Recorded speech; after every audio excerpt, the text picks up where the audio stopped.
What if the soft-spoken student offering you a place to crash wasn't trying to help you at all? What if, behind the polite smile and academic charm, was someone hiding hundreds of unspeakable crimes, committed in silence, and caught on camera? This is the story of Reynhard Sinaga, once seen as the perfect international student. But behind closed doors, he wasn't collecting degrees. He was collecting victims. Over 200 men. Most never knew what even happened to them until it was far too late. Let's dive right in.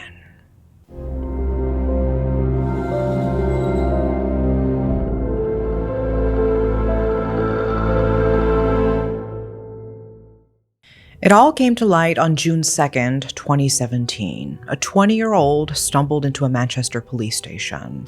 He was out of breath, soaked in sweat, panicked. When officers asked what happened, all he said was, "Please go to Montana House Apartments, Princess Street." And that was it. Police rushed to the address. Inside, they found a man, Reynhard Sinaga, lying on the floor, bloodied but still alive. At first glance, they thought he was attacked by the man who reported him, but when they dug deeper, the truth flipped everything upside down. Inside that apartment, they found 2 mobile phones. On them, hundreds of videos, footage of unconscious men being raped, all by the same man, all by Sinaga. The scale was beyond comprehension. Over 250 videos, hours upon hours of assaults, and each victim was different. Authorities later called him the most prolific serial rapist in British history. So who was Reynhard Sinaga? How did he end up in the UK? And how did he hide behind the face of a soft-spoken student while committing one of the worst sex crimes the country had ever seen? Let's go back to where it all began. His full name was Reynhard Tambos Maruli Chua Sinaga, born February 19, 1983 in Jambi, Indonesia, and raised in Depok, a wealthy suburb of West Java. He came from a conservative Christian family, and his father was reportedly a successful businessman. That meant money was never a problem, especially when Reynhard moved to the UK in 2007 to study. On paper, he looked like the ideal international student, hardworking, ambitious, polite. He earned a master's in sociology from Manchester University and later enrolled in a PhD program at the University of Leeds. But education wasn't the only thing he was exploring. Far from his traditional upbringing, Reynhard began to embrace a side of himself he had long kept hidden: his sexuality. His academic work even reflected that. His PhD focused on how sexuality intersects with space and religion, something that clearly resonated with his own experience as a gay man from a conservative background. And just like that, Manchester became his new home. He lived right near the city's gay village and became the part of the scene, always around, always smiling. Neighbors said he was polite, cheerful, helpful. He showed friends around Canal Street, made connections with club staff, and hosted casual hangouts at his flat. To most people, he just seemed to be a quiet, soft-spoken student enjoying life.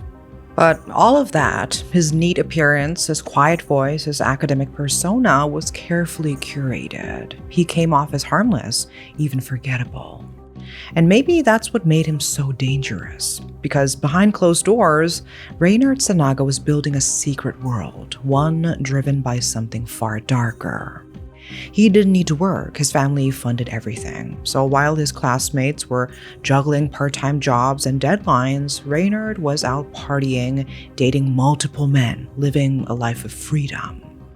But that freedom, the same one that once gave him acceptance, started to turn toxic. Admiration wasn't enough. Reynhard wanted power, so he started hunting. It started quietly with his first known victims. The year was 2015, New Year's Day, a time when most people are making resolutions and celebrating fresh starts.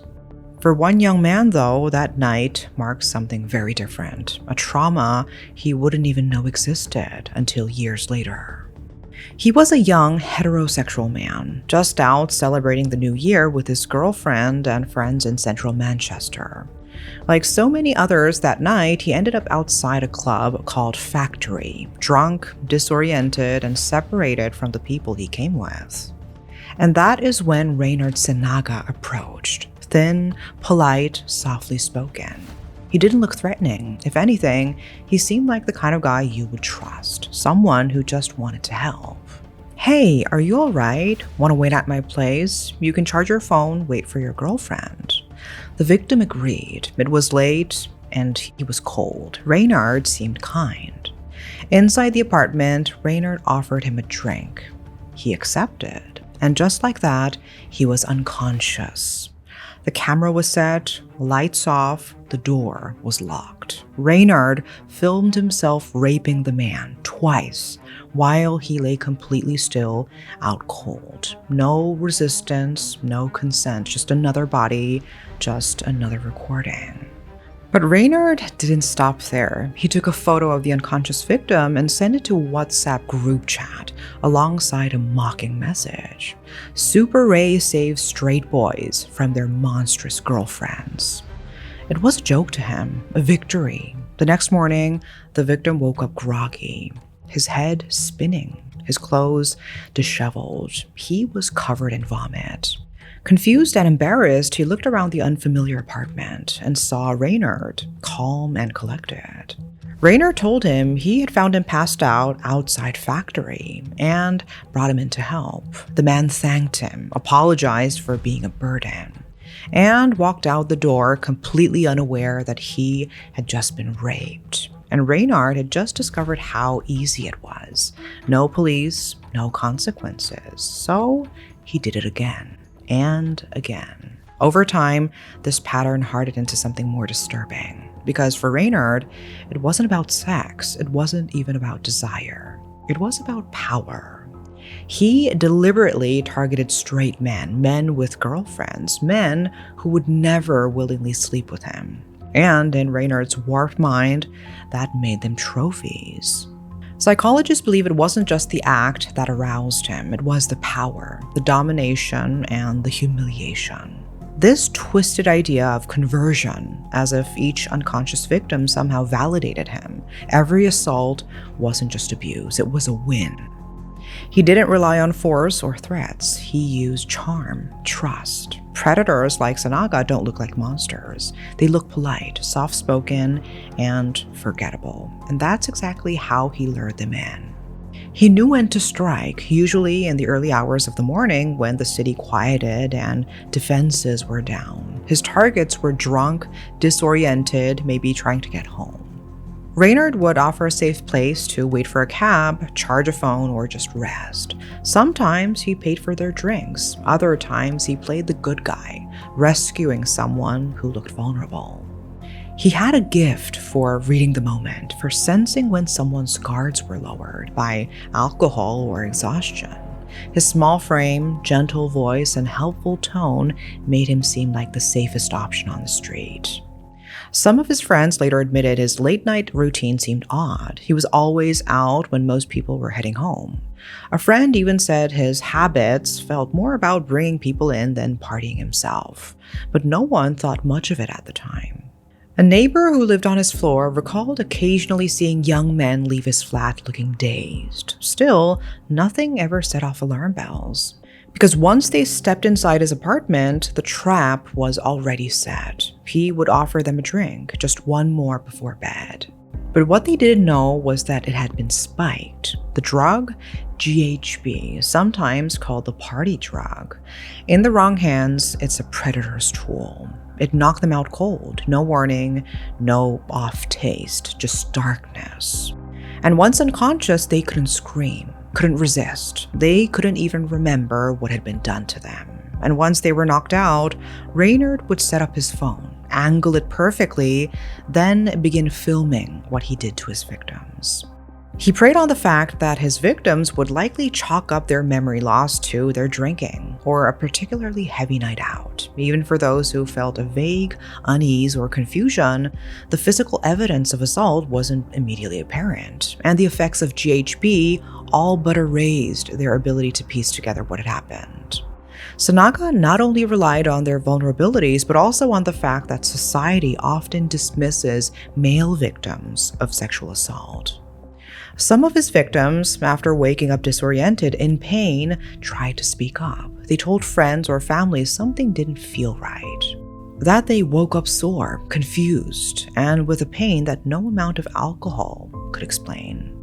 But instead of support, they were dismissed. Men can't be assaulted. This minimized the chances of them coming forward, and like that, for over 2.5 years, Reynhard Sinaga assaulted men without being caught. Until the night of June 1st, 2017, everything changed. It was a regular weekend night in Manchester, the kind where the city buzzes with youth and laughter. People spilling out of bars, looking for food, fun, or just a way home. Among them was a 20-year-old amateur rugby player. He'd gone out with friends, had a bit more to drink than usual, and was feeling lightheaded when he decided to head home. That's when Reynhard appeared, calm, polite, and well-dressed, the kind of guy who didn't seem threatening. He offered help, said A could wait for his cab at his nearby apartment. It's too late to be walking around alone, he told him, just like he told so many others before. And A followed him. Inside that flat, Reynhard offered him a drink, but this was no ordinary hospitality. The drink was spiked, just like all the others. A passed out. Then, as always, Reynhard set up his phone, positioned it carefully, pressed record. But this time, something didn't go according to plan. A stirred. He started waking up, disoriented, but aware enough to know something was wrong. Then he felt it, the pain, pressure, and the movement. And when he opened his eyes, he saw Reynhard naked on top of him, penetrating him. In that moment, horror took over. He fought. He punched him. He kicked him. He hit Reynhard with everything he had until the man collapsed to the floor, bloody, dazed, unable to get back up. A thought he had killed him. In the chaos, A noticed something in his hand, a phone. Reynhard's white iPhone, the one he had used to record the assault. Somehow during the struggle, it had ended up in A's hand. And then instinct kicked in. He ran. Still trembling and aching, he was still trying to make sense of what just happened. He ran straight to the police station and told them everything. But what happened next is what makes this story even more heartbreaking. Police didn't believe him, at least not right away. To them, it looked like a violent attack. A young man had just left someone bleeding in an apartment, so they detained A. Meanwhile, officers were sent to Reynhard's flat to investigate. And that is when the true scope of the nightmare began to unfold. Under the bed, they found a second phone, this one black, and inside it, hundreds of videos, extremely disturbing footage of men being assaulted. Different victims, same attacker, Reynhard Sinaga.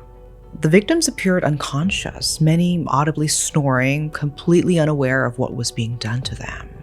Police soon realized the scale of the crimes went far beyond anything they initially imagined.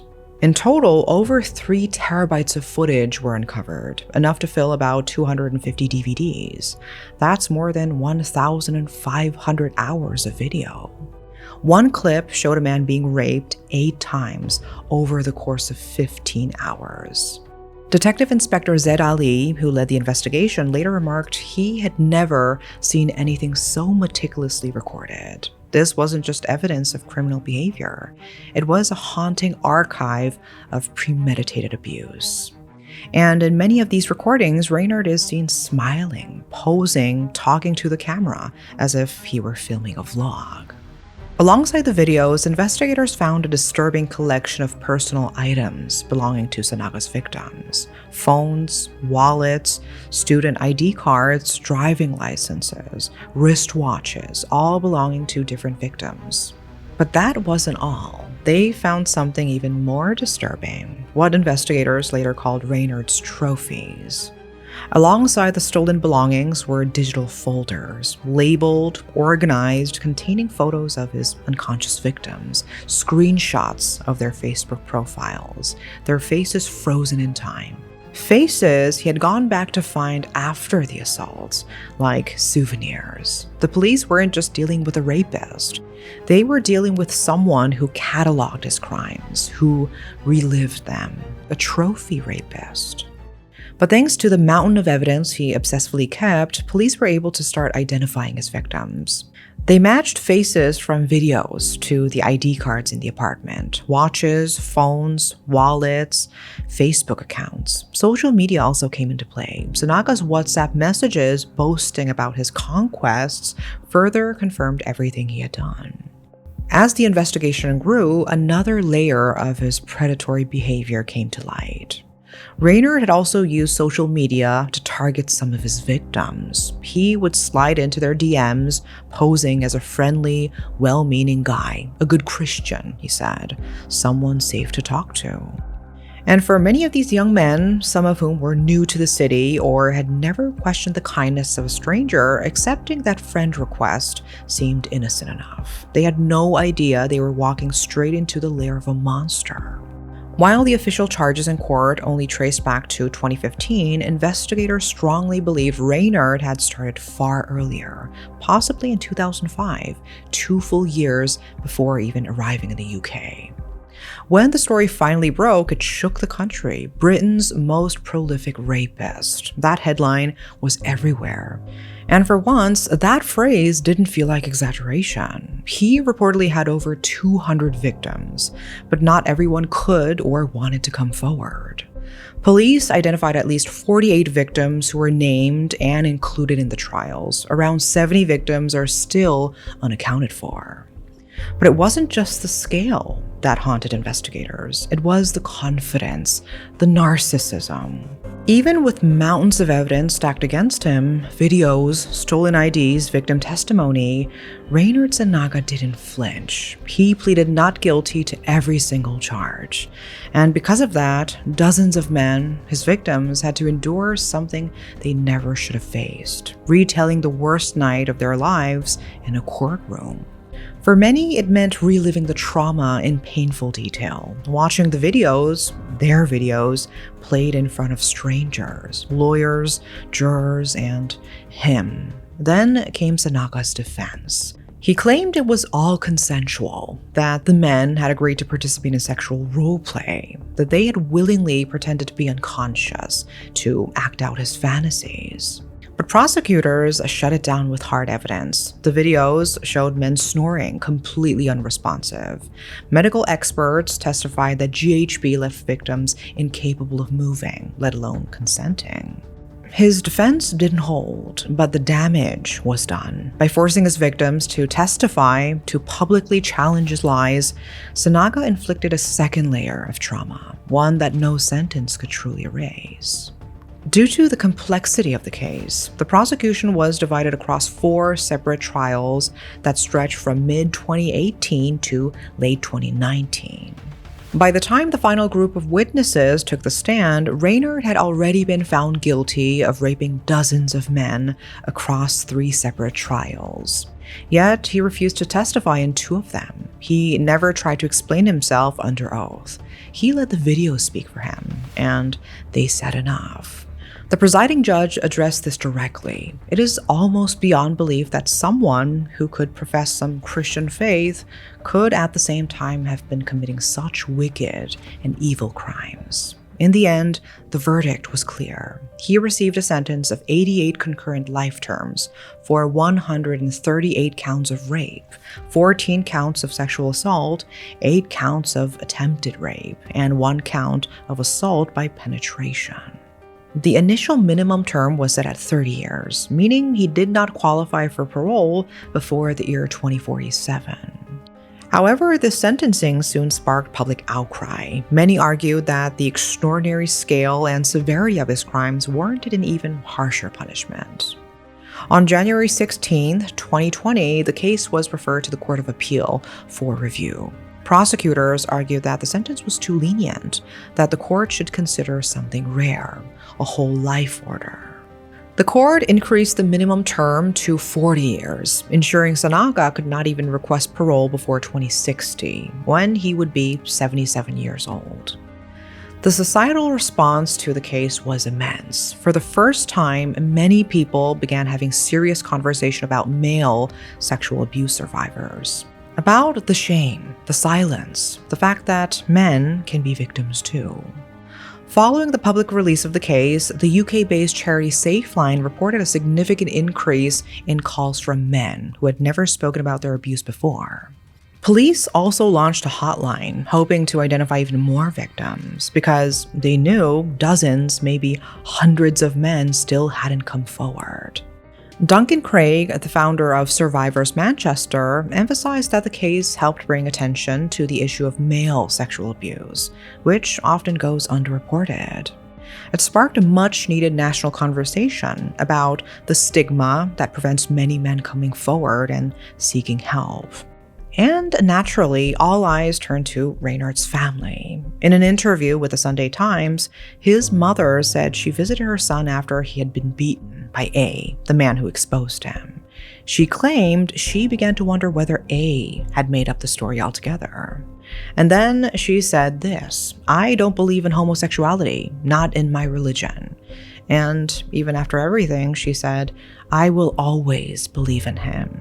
But the world would never forget the name Reynhard Sinaga, the man behind one of the most horrific sexual crime cases in modern history.